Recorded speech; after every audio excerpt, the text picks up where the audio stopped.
नमस्कार भक्तगण हो. आज आपण तुळजाभवानी आईची मोहनिद्रा म्हणजे काय हे पाहणार आहोत.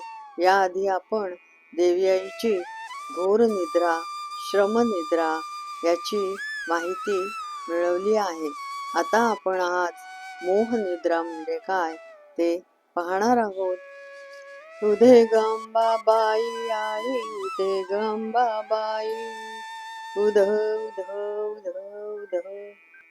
धार्मिक परंपरेनुसार नवरात्रातील महिषासुराशी झालेल्या 9 दिवसांच्या युद्धानंतर देवीला श्रम झाल्यामुळे ही विश्रांती दिली जाते.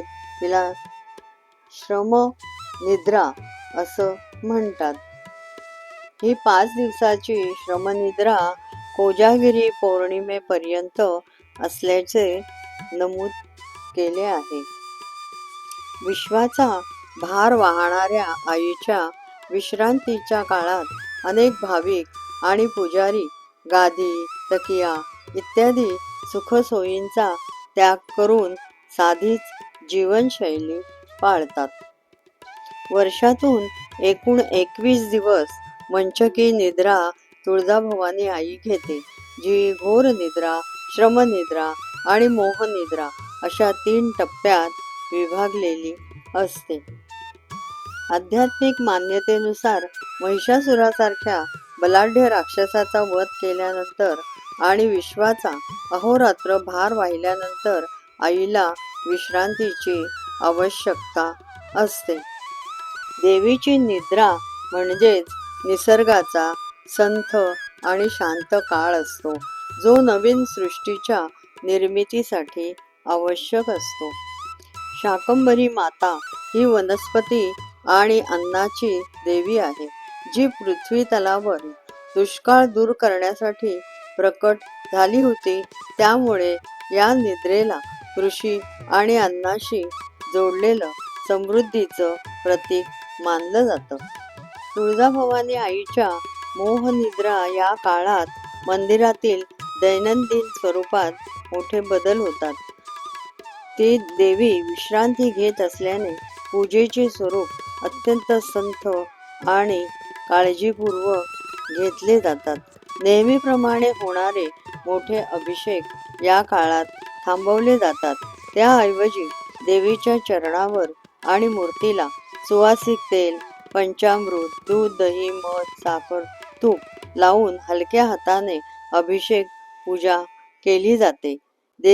देवीच्या अभिषेकानंतर बाहेर मंदिराच्या आवारात ही अशी आरती केली जाते की आम्ही आरती केली आहे आणि देवीचा आशीर्वाद घेतला जातो. ही अशी पूजा केली जाते. तुळजाभवानी आईच्या निद्रेच्या पहिल्या दिवशी मूर्तीला सिंहासनावरून हलवून विशेष चांदीच्या मंचकावर निद्रिस्त अवस्थेत ठेवले जाते. या पलंगाची सजावट, गादीची आणि उशीची व्यवस्था अतिशय पारंपरिक पद्धतीने केली जाते. देवीला या निद्रा काळात जड सोन्यात चांदीचे दागिने किंवा राजेशाही पोशाख घातला जात नाही. अत्यंत साधी सुती साडी परिधान केली जाते, जेणेकरून देवीच्या विश्रांतीमध्ये कोणताही अडथळा येऊ नये.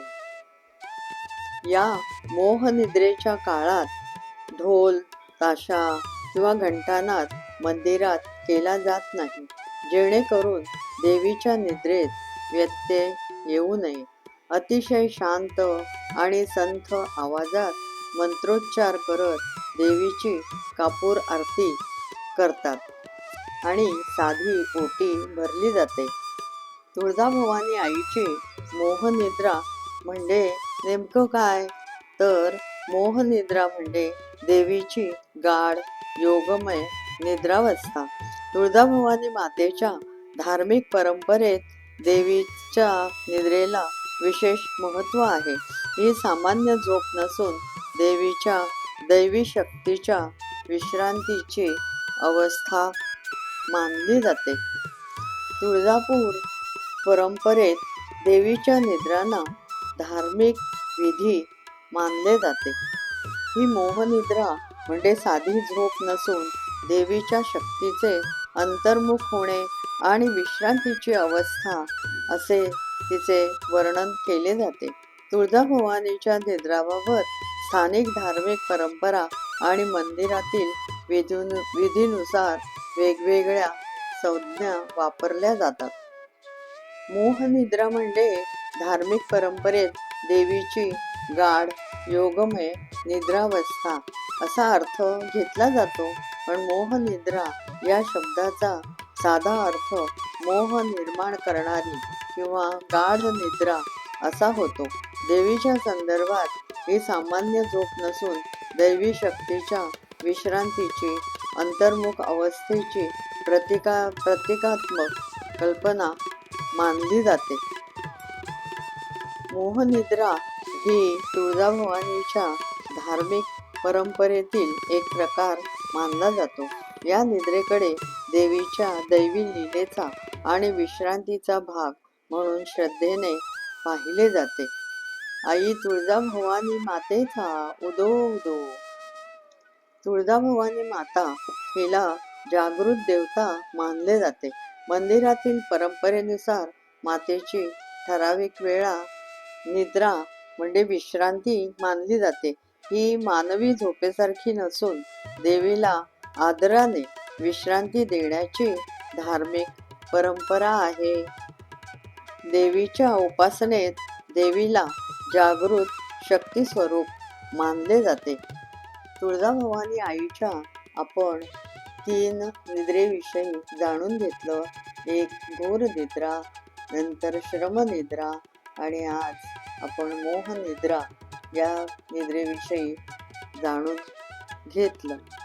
हीच आहे आई तुळजाभवानीची मोहनिद्रा, दैवी शक्तीच्या विश्रांतीचे प्रतीक मानली जाणारी पवित्र अवस्था. तर आज आपण देवीच्या मोहनिद्रा म्हणजे काय, तिचा धार्मिक संदर्भ काय आहे आणि या निद्रेला तुळजाभवानी मातेच्या परंपरेत विशेष महत्त्व का दिलं जातं हे आपण आज पाहिलं. दैवी शक्तीच्या विश्रांतीशी जोडलेली पवित्र परंपरा आहे. आई तुळजाभवानीची कृपा आपल्या सर्वांवर सदैव राहो. उदो उदो तुळजाभवानी आईचा उदो उदो. माझा व्हिडिओ आवडला असेल तर लाईक, शेअर आणि स्मार्टर गीता 21ला सबस्क्राईब करा. नमस्कार. कमेंट्समध्ये आईचा उदो उदो लिहा.